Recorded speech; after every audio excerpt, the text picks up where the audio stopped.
Good morning, students. We have already learned this chapter. The name of chapter is the last lesson in our online lectures. So here I am with overview of the chapter.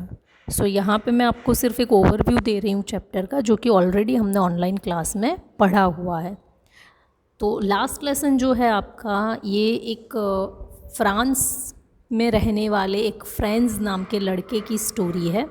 ये लिखने वाले जो हैं वो French novelist हैं।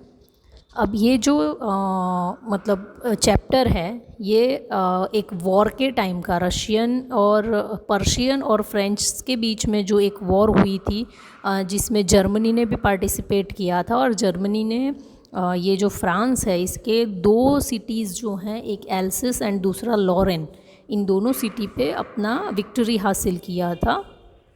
तो उसके बारे में ये पूरी स्टोरी है। फ्रेंड्स नाम का एक लड़का है, वो मतलब फ्रांस में रह रहा है। He is a student and being a student he used to go to school every day. उसके जो टीचर हैं उसका नाम है एम हैमल। एम हैमल इन बच्चों को फ्रेंच लैंग्वेज पढ़ाते हैं। अकॉर्डिंग टू फ्रेंड्स, उसको फ्रेंच पढ़ना बिल्कुल पसंद नहीं है, इनफैक्ट उसको स्टडी ही पसंद नहीं है। तो एवरी डे उसे ऐसा लगता है कि बस मैं मतलब स्कूल नहीं जाना है, मैं मतलब कहीं और चला जाऊँ, नेचर को एंजॉय करूँ। वो जब भी स्कूल जाता है तो उसे रास्ते में बर्ड्स के चिरपिंग की आवाज़ें सुनाई देती है, या फिर जो पर्शियन सोल्जर हैं वो मार्चिंग कर रहे हैं, मतलब ड्रिल कर रहे हैं, तो उसकी आवाज़ें सुनाई देती है। सॉ मिल की आवाज़ उसे सुनाई देती है। तो ये सारी आवाज़ें उसको अट्रैक्ट करती है एंड उसे ऐसा लगता है कि बस मैं मतलब नेचर को एंजॉय करता रहूँ, मैं स्कूल ना जाऊँ। बट वो चीज़ पॉसिबल नहीं होती है। आज जब वो स्कूल के लिए जा रहा है तो रास्ते में वो एक बुलेटिन बोर्ड देखता है, और वहाँ पे बहुत सारे लोग खड़े होते हैं, बट वो उसको इग्नोर करके आगे निकल जाता है। एंड ही वॉज थिंकिंग कि ये जो बुलेटिन बोर्ड है, ये हमेशा ही बैड न्यूज़ हमें सिंस लॉन्ग देते आ रहा है, चाहे वॉर में हम हार गए हैं या चाहे कुछ भी और चीज़ें हुई है, तो वो हमें कहाँ से पता चलती है? पिछले 2 साल से इसी बुलेटिन बोर्ड से वो सारी चीज़ें हमें पता चलती है। तो पता नहीं अभी और कौन सी बैड न्यूज़ इस बुलेटिन बोर्ड पर लिखी होगी। ये सोचता तो है वो, बट वो पढ़ने के लिए रुकता नहीं है। वो बस इतना सुन के, मतलब इतना सोच के वहाँ से आगे बढ़ जाता है। Speedily he was walking towards his school. उसी टाइम रास्ते में वॉचर जो है, वो वॉचर उसको ऐसा बोलता है कि इतनी जल्दी मत जाओ, आराम से चलो, तुम गिर जाओगे, अभी बहुत टाइम है, तुम आराम से अपने स्कूल टाइम से पहुंच जाओगे। वो और आगे बढ़ता है। ही वॉज थिंकिंग कि जैसे स्कूल पहुंचूंगा तो लेट हो चुका हूँ, तो एम हैमल मुझे डांटेंगे, मारेंगे। एंड आज उनकी एक ओरल टेस्ट भी होने वाली थी, बट इसको कुछ नहीं आता था उसमें, तो क्या होगा क्या नहीं, यही सोचते सोचते वो स्कूल पहुंचता है। जब वो स्कूल पहुंचता है तो स्कूल का जो एटमॉस्फेयर होना चाहिए नॉर्मली, जैसे कि बहुत आवाज़ें आ रही है, एक साथ बच्चे कुछ बोल रहे हैं, प्रेयर चल रही है, टीचर अपना जो रूलर है, स्केल है, उसको टेबल पे पटक रहे हैं, उसकी आवाज़ें, ऐसी कोई आवाज़ें अभी स्कूल में आ नहीं रही। स्कूल बहुत ही शांत है। तो उसको लगता है कि पता नहीं क्या हो गया, ये स्कूल क्यों इतनी शांत है। आगे बढ़ता है। क्लास में जब जाने की बारी आती है तो वो ऐसा सोचता है कि पता नहीं कुछ ऐसा हो जाए कि मैं चुपचाप से सरक के चला जाऊं और अपनी बेंच पे जाकर बैठ जाऊं, बट वो पॉसिबल नहीं था।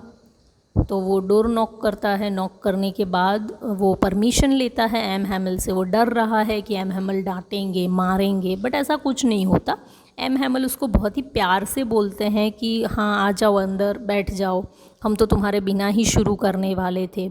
वो जाता है, बैठता है, देखता है तो एम हैमल ने कपड़े बिल्कुल ही अलग पहने हुए हैं, जो नॉर्मली वो नहीं पहनते हैं। आज उन्होंने जो कपड़े पहने हैं वो कपड़े वो नॉर्मली कोई फंक्शन होता है स्कूल का, जैसे प्राइज़ डिस्ट्रीब्यूशन वगैरह, तो उस टाइम पे वो पहनते हैं, जो कि उन्होंने आज पहने हैं। तो फ्रेंड्स कुडंट अंडरस्टैंड कि वाई उन्होंने ये कपड़े पहने हुए हैं। अपने क्लास की बैक बेंचेस पे जब वो देखता है तो बैक बेंचेस नॉर्मली एम्प्टी रहती थी, बट आज वहाँ पर काफ़ी सारे लोग बैठे हैं। उसमें कुछ विलेजर्स बैठे हैं, पोस्ट मास्टर बैठा है, फॉर्मर मेयर बैठे हुए हैं, तो बहुत सारे लोग वहाँ पर बैठे हैं। अगेन वो समझ नहीं पाता कि ये लोग यहाँ पर क्यों बैठे हुए हैं।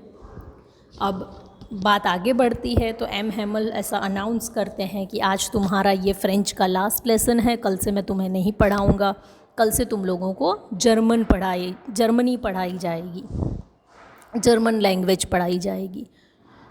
तो अब उसको ये समझ आता है कि ये पीछे इतने सारे लोग आकर क्यों बैठे हैं, स्कूल में इतना सन्नाटा क्यों है, बुलेटिन बोर्ड के बाहर भीड़ क्यों लगी थी। तो बात ऐसी होती है कि एल्सेस एंड लॉरेन ये दोनों ये दोनों डिस्ट्रिक्ट पे जर्मनी ने जीत हासिल कर ली थी, तो वहाँ पे फ्रेंच लैंग्वेज पढ़ाना बंद होने वाला था और जर्मनी पढ़ानी शुरू होने वाली थी। तो आज एम हैमल का ये लास्ट लेक्चर था। तो एम हैमल जब ये डिक्लेयर करते हैं तो ये सारी चीज़ें फ्रांस को समझ में आती है। अब फ्रांस ये सोच रहा है कि आज दिन तक उसने कभी इस बारे में मतलब ध्यान ही नहीं दिया, बट फिर भी वो टीचर जब जा रहे हैं तो फ्रांस को बहुत ही बुरा लग रहा है। भले ही वो कभी पढ़ना नहीं चाहता था या पढ़ने में उसका कोई इंटरेस्ट नहीं था, but still he felt very bad कि उसके टीचर अब यहाँ से चले जाएंगे। एम हैमल पढ़ाना शुरू करते हैं। As this is his last lesson the name heading of your chapter, ये उनका आज लास्ट लेसन है। वो पढ़ाना शुरू करते हैं, ग्रामर पढ़ाते हैं, फ्रेंच की हिस्ट्री पढ़ाते हैं, वो पढ़ा रहे हैं। बट वो चार्म उनके अंदर, मतलब चार्म इन द सेंस कि वो हैप्पीनेस नहीं उनके अंदर दिख रही है। Somewhere he is feeling sad and unhappy.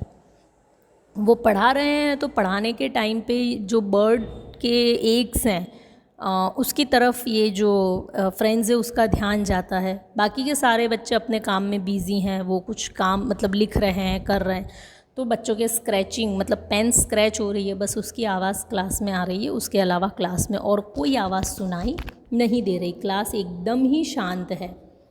अब ये जो फ्रेंड्स है ये सोचता है कि भाई ये जो जर्मन के लोग हैं ये लोग क्या बर्ड्स के चिरपिंग को या पिजन के आवाज़ को भी मतलब ऐसा बोलेंगे कि नहीं तुम मतलब फ्रेंच में मत बोलो या जर्मनी में बोलो। मतलब कहने का सेंस ये है कि बर्ड्स जो हैं, एनिमल्स जो हैं, एयर है, वाटर है, इनको कभी कोई बाउंड्री का रिस्ट्रिक्शन होता नहीं है। बट ह्यूमंस जो हैं उन्होंने अपने लिए कुछ बाउंड्रीज़ क्रिएट करे हैं। अब एम हैमल उनको ये बताते हैं कि अभी तक मतलब जो भी मैंने तुम लोगों को पढ़ाया है, तुमने हमेशा ही ये सोचा कि अरे इतनी क्या जल्दी है, कल पढ़ लेंगे, हो जाएगा।